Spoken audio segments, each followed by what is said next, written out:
This is One Fat Boy, and hereby NBA game predictions for February 27th.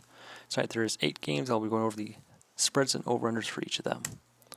For the Sixers at the Knicks, I'll be leaning towards Philadelphia -7, as with Embiid and Harden, I think it's going to be hard for teams to try and guard that, and with it still being new, there's not going to be a lot of strategies set up to deal with it currently. So I think the Knicks will have a tough time trying to guard that. So the Sixers should really be scoring over 120, no problem, as they should be making a lot of their shots. Also, they're playing at Madison Square Garden. I think a lot of the superstar players like to play well in that arena, so expect Embiid and Harden to have good games. And I think the Knicks will score enough just to put this over the over 217 if I think Sixers are going to be scoring like 115, 120, somewhere in there. Knicks just have to score in the low 100s just to fill in that gap. But Sixers should come out with an easy win tonight. For the Jazz at the Suns, so this spread's really a toss-up. Personally, I won't be betting on who wins this game, but if I had to lean towards the winner, I'd just lean towards the Jazz, as their point guard situation, their rotation's more in sync right now than the Suns, who really don't have a point guard right now that they have faith in. Because right now it's Booker, and then really don't want to be playing who's ever behind them.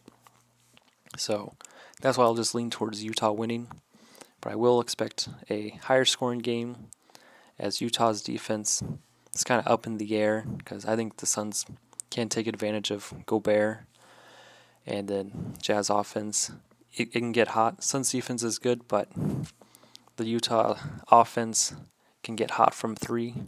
So that's why I'll just be leaning towards the over 227, and also guards as of late, like those long, lanky, like forward guards, like a Mitchell, have been scoring well against the Suns. So another reason why to bet towards the over.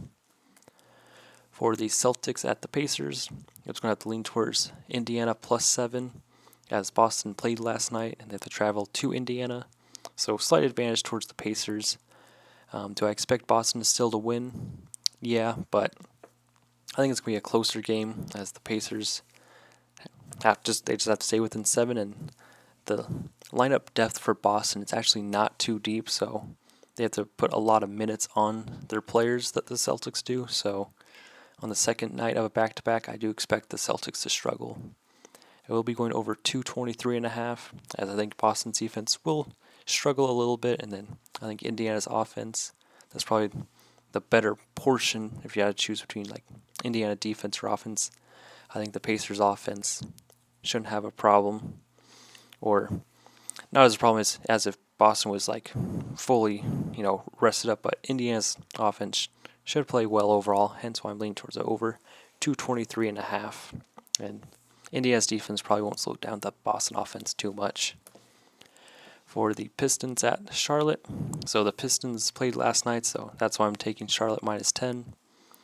If Charlotte can get going early, I think it's going to be hard for the Pistons to stay in the game, because if their offense is clicking, that means they might defend a little better. They're just more involved in the game. All the players are locked in. It's hard to beat the Hornets when they're in that situation. Also, it's easier to win if you're scoring points. So hence why I'm just leaning towards Charlotte -10. I will be going over 226, because if Charlotte do cover the spread by 10, it's because they scored a lot. It's not because their defense played outstanding. So hence why I'm going over 226.5. For the Clippers at Houston, I'm going to have to go with the Clippers -6.5. If the Clippers can beat the Lakers, I fully expect the Clippers to beat the Rockets too. So that's what I expect to happen. And then a 6.5 spread, that's reasonable, because Houston's defense is not great.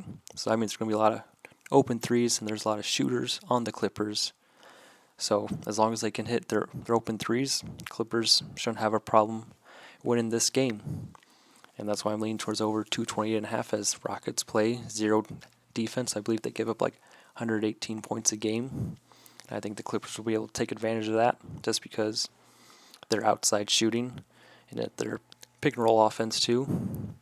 I think Houston's going to have their hands full, as Clippers should come away with an easy win, get them over one game over 500.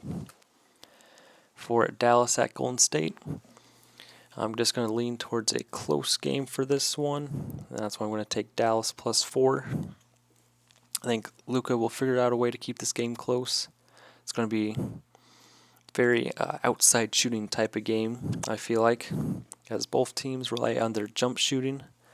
So, and also both teams play very solid defense, so I'm going to see a lot of bricks too. So if there's a game to bet on rebounds, just on like people getting like 2 or 3 or 4, I think this would be one of those games, as if you expect this game to be like a lower scoring game, which I do, that's why I'm betting the under. Well, I would just lean towards under 219. I would bet on like also players getting rebounds, but I think Dallas will be able to keep this game close. That's why I'm just leaning towards +4. For Denver at Portland, I'm going to go with Portland +8. With Denver playing last night, and Portland, with who they have, they've been able to like stay in games as of late. Maybe not against Golden State, but if they keep their shooting like hot all game, I don't see why not. Portland can't stay within 8 points against Denver. As I mean, if the Kings can do it, I think Portland can stay within 8, especially on Denver on the second night of a back-to-back. Also, if Portland's going to stay within 8, I expect them to score a lot, so hence why I'm going over 230.5. So, and also, if you do expect this to happen too, bet on Portland to hit 3, so bet on like a few players to hit like 2 or more threes, if you expect that to happen. For New Orleans at the Lakers, I'm going to go with the Pelicans +2.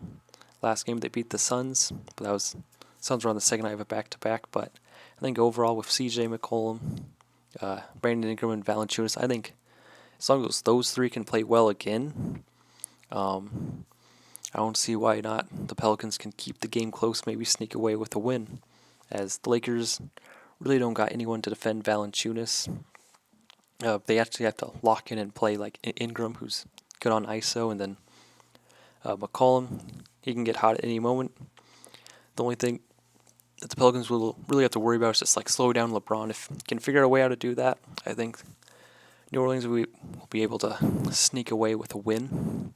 I will be going under 225.5, as I think this might be a little slower pace game. I don't really think the Lakers want to be really running the ball as they're older, but overall, I think Lakers games usually end up around like this 225 mark. Like it's always adds up between like 215 and like 230, so always somewhere in there. So I was just lean towards an under. Personally, I wouldn't bet the over/under on this. I'd probably just bet on each team individually scoring wise, but I think the Pelicans will be able to sneak away with a win in this one. Thank you for watching. As always, take account to what you're betting in your bets. Take everything you read online with a grain of salt. Once again, thanks for watching.